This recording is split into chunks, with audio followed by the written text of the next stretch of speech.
To continue with the class, I was telling you how several audio-video lessons are available on the YouTube, lessons that you could access for a better understanding of literary criticism and theory. On the screen, as you can see now, I have the YouTube page open before me. I simply typed literary criticism and literary theory and criticism here. You can type literary criticism and theory, literary theory and criticism. And I also added NPTEL. NPTEL or SWAYAM platform will give you access to very standard lessons prepared by on the Government of India mission. So I will slowly scroll down and you will see how so many different lesson recordings are already there. First, what you see here on your screens is literary criticism from Plato to Lewis. This is not one lesson, but if I if I bring my cursor here, you will see how there are in all 54 videos on this topic. Most of these are prepared for the NPTEL by the IIT Madras. Standard lessons available openly for students to even join the course. So you can go to this list. Most of the videos are based on the syllabus that you have. So you will find several topics common to your syllabus and to what is being explained here. Let me scroll down the page a little. We have Introduction to Literary Theory here. This is also an NPTEL lesson. 36 videos available here, prepared by IIT Kanpur faculty. All standard lessons. I'll scroll down a little further. This is a lesson by an IIT faculty, IIT Madras faculty on literary theory and criticism. Here again, if you note down, the complete playlist runs into 43 videos. Then further down, we have Introduction to Peter Barris. This particular essay is not prescribed for your study. There is another one on EPG Pathshala. This is Literary Criticism and Theory. The course number is also given there, English P10. A little further down is a course on Introduction to Indian Literary Theory. Your syllabus does not talk about Indian literary theory, but currently this particular course is available as a MOOC. The last day to enroll for this course is 19th of August. If you are interested, you may join this course. It is not part of your syllabus though. As scroll further down, there are again various lessons. Introduction to Literary Theory. This was a live session on new criticism theory, bridging structuralism and post-structuralism. One after the other. There are so many lessons that are being shown before you. Let me take you back to the first one that I had shown you. Okay, there is one on Aristotle. I just scrolled and missed it. I could have started from there.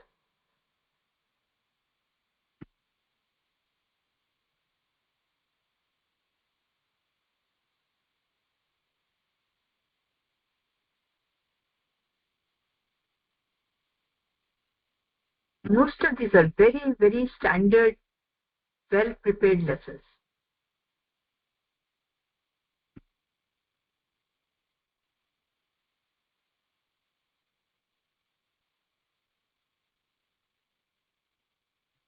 Okay. This is the one on poetic. This is where we had stopped. I'm playing the video.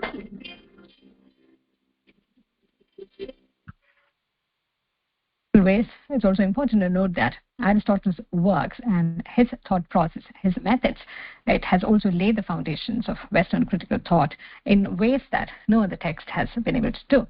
And when we talk about the understanding of literature, when we talk about the framing of literature in the Western context, it's always important, and we find that it's always imperative that one begins with Aristotle and about the conception of poetry, tragedy, and rhetoric.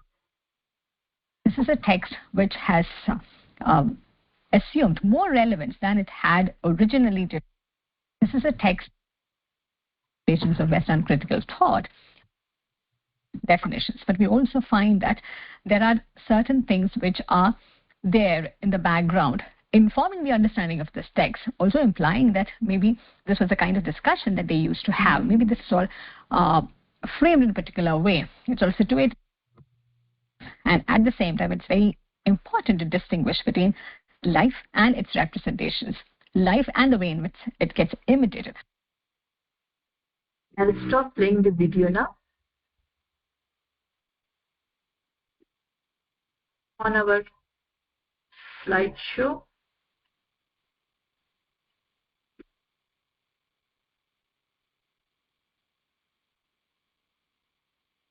for poetics, Aristotle talks about the function of tragedy. In the previous slide, we looked at the different elements of tragedy: plot, character, thought, diction, song, and spectacle. Let's look at certain terms that are important in an understanding of Aristotle, especially in an understanding of what Aristotle's tragedy is all about.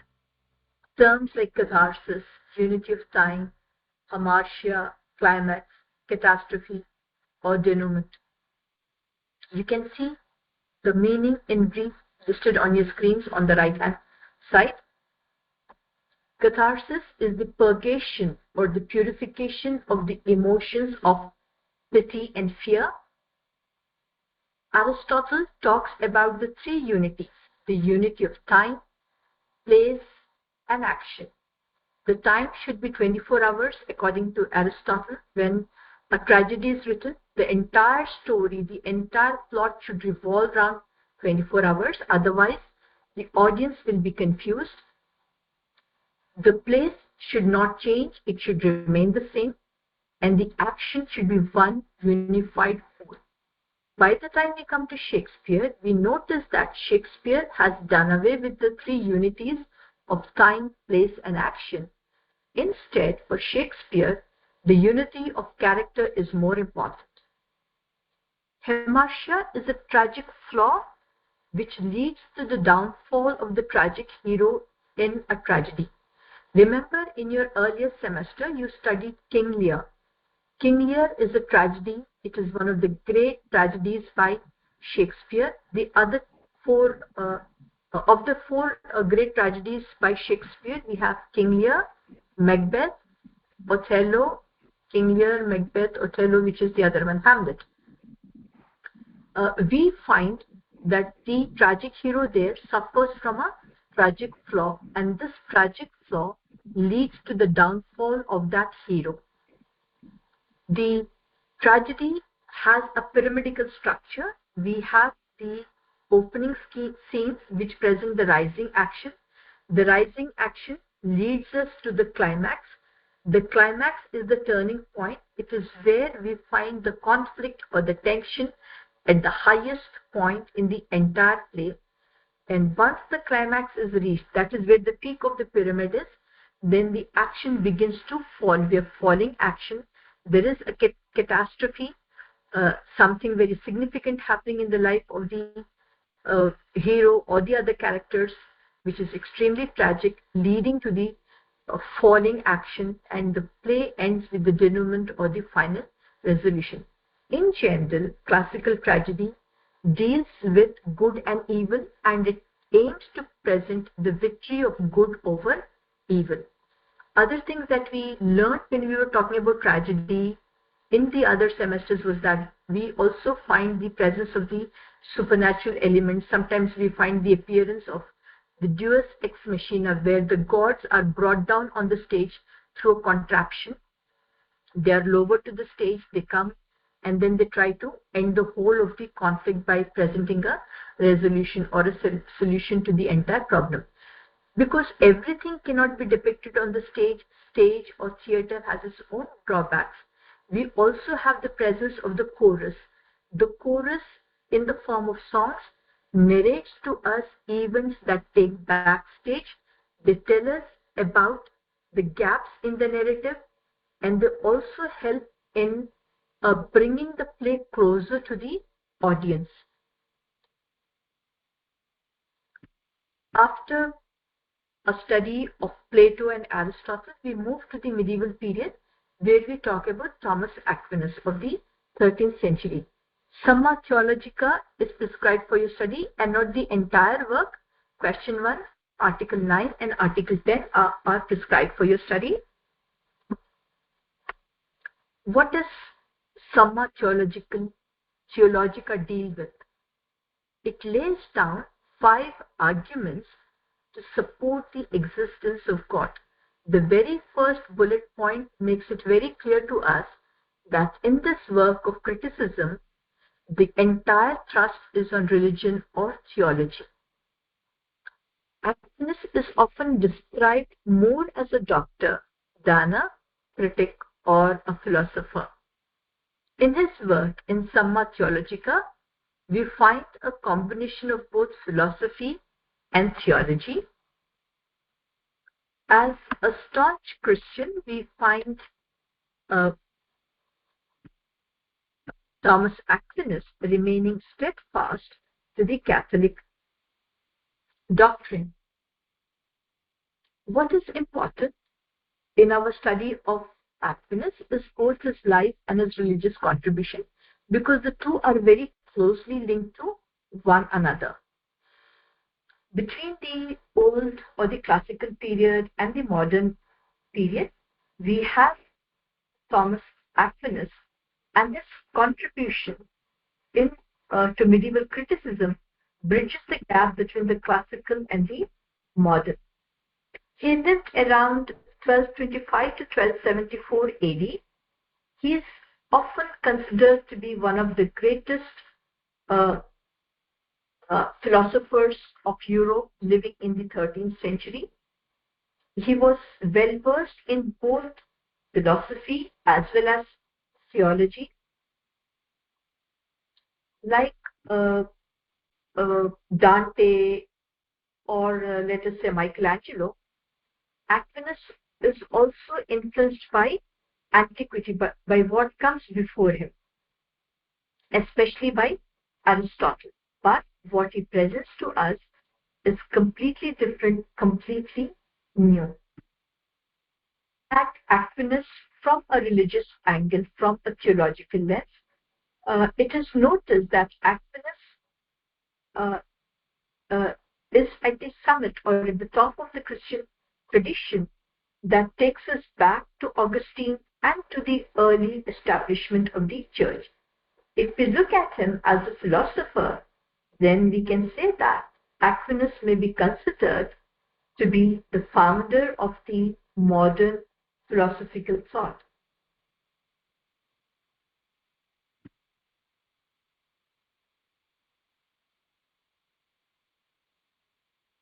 I can find something quickly in your essay. Okay, about his works. Uh,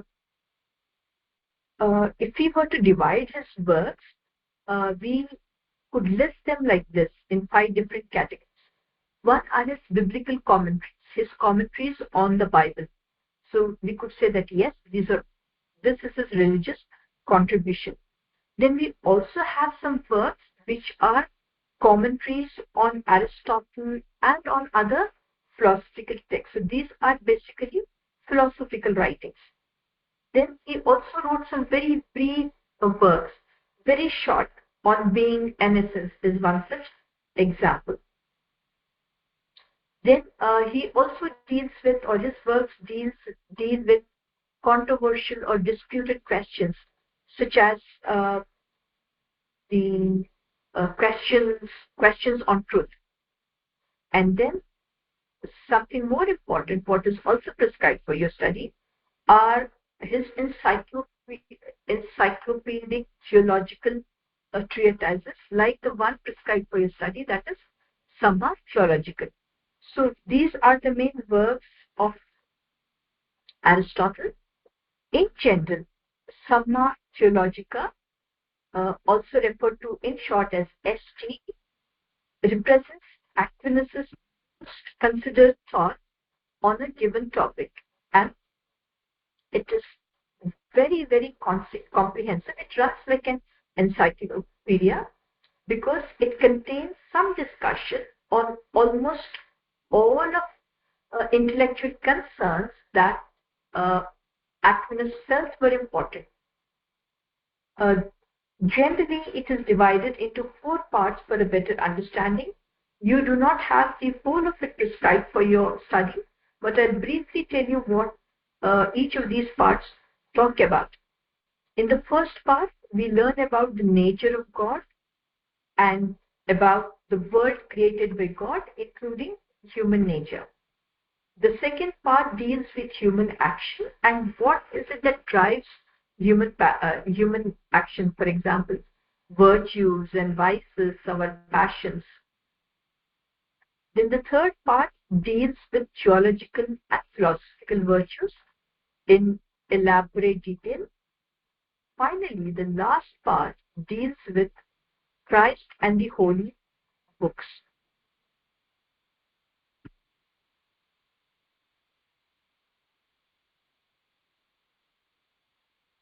For Aristotle,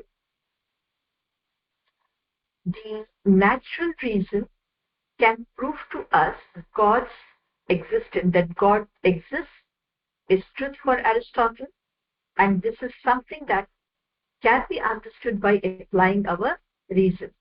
How do we do that? The first step is to show that for everything in the unchangeable world around us, there is a cause. Anything that happens in our life has a cause.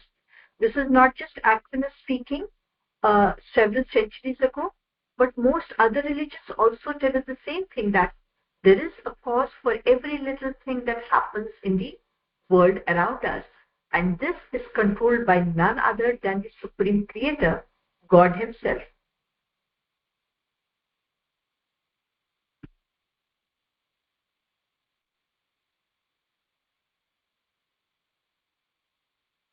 I think this is about it that we need to know about Aquinas and his contribution. We have run out of time. I'll see if we can take a quick look at Philip Sidney. We can maybe retain our discussion on Dryden for the next class. The Sidney's essay, An Apology for Poetry, also known as The Defense of Poetry, is prescribed for your study, where he defends poetry once and then he goes on to talk about imitative poetry. A brief background before we proceed further and end the class. This work, whether you call it the defense of poetry or you call it an apology for poetry, it is a piece of literary criticism by Philip Sidney, who was basically a poet living during the Elizabethan age. It was first published in the year 1595, after his death posthumously, though it was written about approximately 15 years before that. What was the background for writing this? A playwright, Stephen Gossa, had sharply attacked poetry in a work titled The School of Abuse, and he dedicated this to Sidney. Sidney basically talks about the objections to poetry, and he draws his references from what Plato has said. Remember, in our class earlier, we told how Plato held a very negative view of poetry and how he banished the poets from his republic. In the essay, An Apology for Poetry, Sidney tries to integrate several classical and Italian precepts on fiction. What his main purpose is in the essay,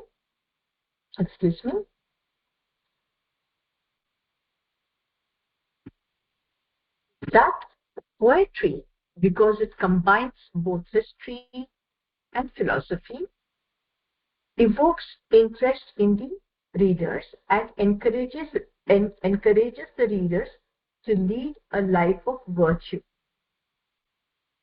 So also come to know about Edmund Spenser and about the Elizabethan stage, Elizabethan theatre, or Elizabethan drama. While reacting against the attacks made on poetry by Stephen Gossa, Sidney tells us that poetry is an art of imitation for a specific purpose. The aim of imitation in poetry is to both teach and to delight. So for Sydney, poetry is a means of communication, not just a means of communication, it is a superior means of communication, and the value of poetry depends on what is being communicated or what is it that the poet is trying to convey. So even when history is described in a very lively manner, evoking our passions, then history also becomes poetic. For him, literature that is imaginative is better than history and philosophy because it evokes our interest in it. It makes it more pleasurable reading. Charges that Stephen Gossan had leveled on poetry are that poetry is a waste of time, one. Two, poetry is the mother of lies. And three, it is the nurse of abuse. And he felt that Plato was right when he banished the poets from his republic for the ideal world. Sidney's purpose in the course of this essay is to answer these charges, is to defend poetry against the charges leveled by Gossan. Gossan says that poetry corrupts people, it is a waste of time. But Sidney says that no learning can be as good when it teaches us to move towards virtue, and nothing can do both things, that is, teach and amuse, the way poetry does.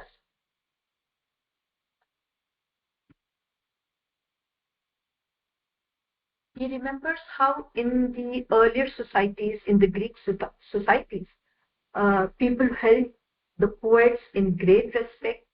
They were looked up to. So how can we now say, in the words of Gossan, that poetry is a waste of time? So Sidney counters Gossan and says that poetry is not a waste of time. About the second charge, when Gossan says that a poet merely tells lies, Sidney counters him by saying that no, the poet does not lie, because he never affirms that what he's saying is the truth. He's simply depicting what he feels, what he experiences, never claiming that what he's saying is the truth. And these poetic truths that the poet tries to depict are ideal and universal. Therefore, he says, we cannot say that poetry is the mother of all lies. The next charge is that poetry is the source of all abuse. To this, Sidney replies that no, it is the people who abuse poetry, not poetry that abuses uh, people. So, also tells us that abuses are also found in philosophy and history, and less in poetry, because history talks about battles, about bloodshed, and about violence. So, what is more abusive? Is it poetry or is it history? Coming to the charge that Plato has banished or abolished the poets and poetry from his republic, uh, he says that Plato never says that all poets should be banished. He called or he said that only such poets should be banished from his republic who are inferior to others and who are not able to instruct children. So with this, we find that Sidney has answered all the charges leveled against poetry by Gossan. He also goes on to tell us that art is an imitation of nature, but it is not a blind imitation like Plato believes. It is creative imagination. Nature may be dull and incomplete and ugly. It is the poet who turns it into something that is beautiful, aesthetic. Take, for example, A Field of Daffodils by Wordsworth. In itself, that field of daffodils may not hold much weight, but the way Wordsworth has described the field of daffodils has made it so much more beautiful to the listeners, to the readers.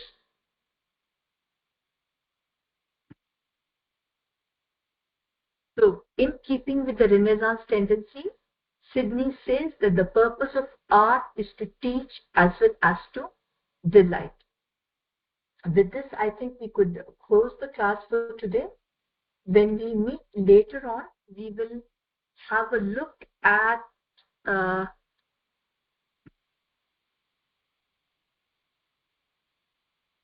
other part that you see on your screen here, John Dryden's an essay on dramatic poesy, and we'll go on to talk about the other important topics from your syllabus.